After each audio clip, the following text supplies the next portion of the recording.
We found ourselves in the small, peaceful town of Decorah, Iowa, where we picked ourselves up some Pseudo-Sue from Toppling Goliath. Way too few Pseudo-Sues. Way too few. We should have got like 1,000. Those were epic brews. But we also picked up maybe a lesser-known Toppling Goliath beer. This is the Nuaghty 90, which is a oak-aged ale. It just says oak-aged ale. We did a little bit of internet research just to see if they had a style. They call it an English IPA. But, I mean, they say it's based off of, like, old ships when they had the barrels that they would ship beers in. And so it's like an oak-aged 90-minute IPA kind of thing. So Cool. We're going to crack it open, try it out. Glub, glub, glub, glub, glub, glub, glub, glub, glub, glub, glub.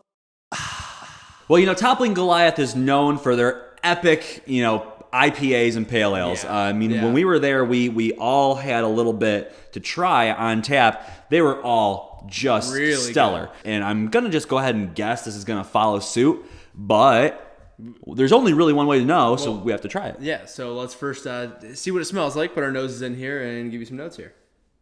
I really get that woodsy kind of character. I mean, it's kind of like an herbal hop as well, but really woody is a good note. And I know maybe my mind's being tricked because it's an oak-aged beer. There's definitely some herbaceousness, as you kind of pointed to, a green smell to it, like plant-like, vegetal-ish. There is some maltiness, like some toffee. Yeah, I was gonna say that. So there is some of that going on, like maybe just a little bit of like bready crackeriness, but a lot of green aromas. It's almost like mossy bread. I mean, that doesn't sound appealing, but it kind of what it smells like. I mean, you're right, green and woodsy, and then also like bready and toffee, and kind of like rye bread crust almost. I mean, there's a lot of just deep type flavors in here, rich type flavors. The aroma is nice, but nothing mind-blowing. Yeah. So, I mean, it's not like Pseudo-Sue where we took one sniff and said, oh my God, I can already tell this is going to be incredible. Absolutely. But until we find out, we'll never know. So I say we just, we try it out, do a little clinky drinky as the beer bros would say. Cheers. Cheers. I actually really like that. I do too. I was very kind of like surprised, and it took me in a way different direction than I thought it was going. It's really smooth, and it's got this like really malty, toffee, malt forward type of flavor. Wow. That is just really rounded out by that oak. It's pretty hard to do to make a flavor we haven't had before. Yeah. This is very unique. I will say, I don't know if I've ever had a beer quite like this. That initial flavoring is really, really interesting. There is a definite woodiness to it. Like it tastes like a cabin or something. I don't know. Yeah. It's very interesting. Very, very unique beer. I have to dive back in for some more. If you've ever seen the movie Somm, he talks about how wines sometimes smell like tennis balls. For some reason, I'm getting the taste of what I would imagine the like fresh tennis ball can smells like. Am I way off on that? I don't know, but wow, I really like it. Yeah. I don't even know how to describe it. I sort of feel like a loss for words, but it's because I don't have any point of reference. It's like two separate things. There's a big malt toffee thing up front, and then there's this cool malt or hot bitterness in the back, and they really just play well off each other. I mean, it's well-rounded. I like it a lot. It tastes okay.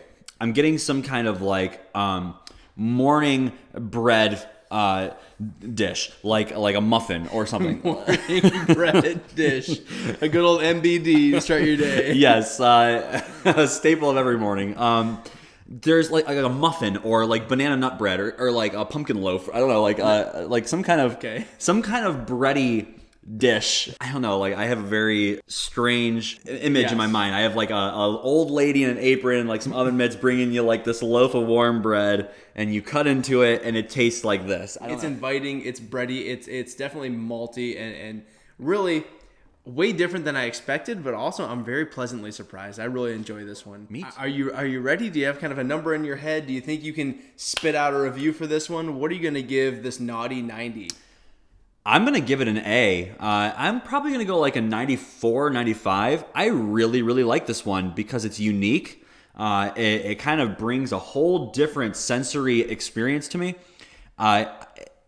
Really, really good. I would kind of agree. It is an A beer. I was going to go 92, so a little bit lower than you.